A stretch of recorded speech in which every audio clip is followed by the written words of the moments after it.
தெய்வத்தின் குரல். விநாயகர்.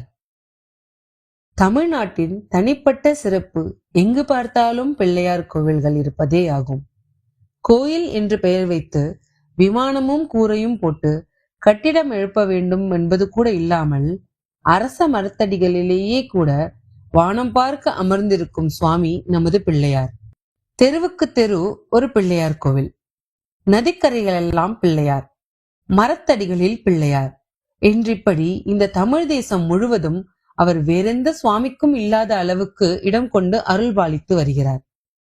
அவரை பிள்ளையார் என்றே அன்போடு கூறுவது நம் தமிழ்நாட்டுக்கே உரிய வழக்கம். சர்வலோக மாதா பிதாக்களாகிய பார்வதி பரமேஸ்வரர்களின் ஜேஷ்ட புத்திரர் அவர். பிள்ளை என்றால் அவரைத்தான் முதலில் சொல்ல வேண்டும். வெறுமே பிள்ளை என்று சொல்லக்கூடாது என்பதால் மரியாதையாக பிள்ளையார் என்று சொல்வது தமிழ்நாட்டு சிறப்பு. குமாரன் என்றால் பிள்ளை என்றே அர்த்தம்.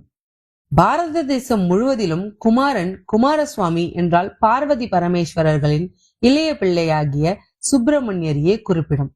தமிழிலும் குமரக்கடவுள் என்கிறோம். ஆனால் அவரை குமரனார் என்பதில்லை, குமரன் என்றுதான் சொல்வார்கள். மூத்த பிள்ளைக்கே மரியாதை தோன்ற பிள்ளையார் என்று பெயர் தந்திருக்கிறோம். முதல் பிள்ளை இவர், குழந்தை சுவாமி.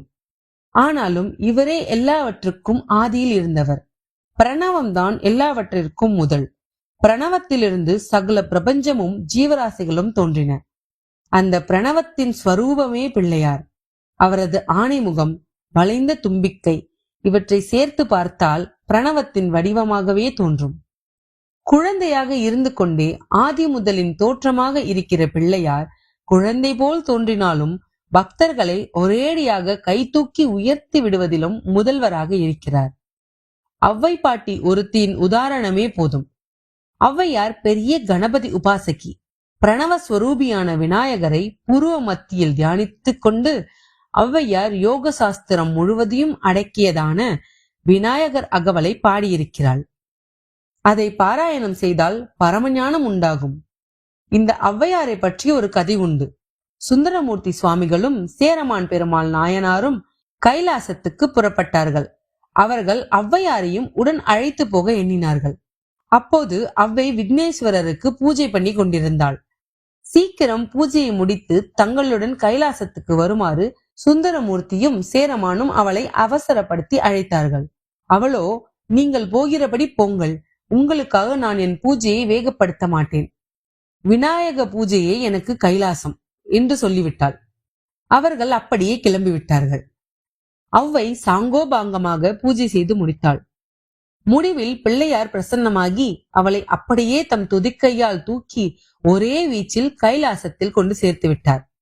அவளுக்கு பிற்பாடுதான் சுந்தரமூர்த்தியும் சேரமான் பெருமாளும் கைலாசத்தை அடைந்தார்கள். அங்கே சேரமான் பெருமாள் திருக்கைலாய ஞான உலாவை பாடினார்.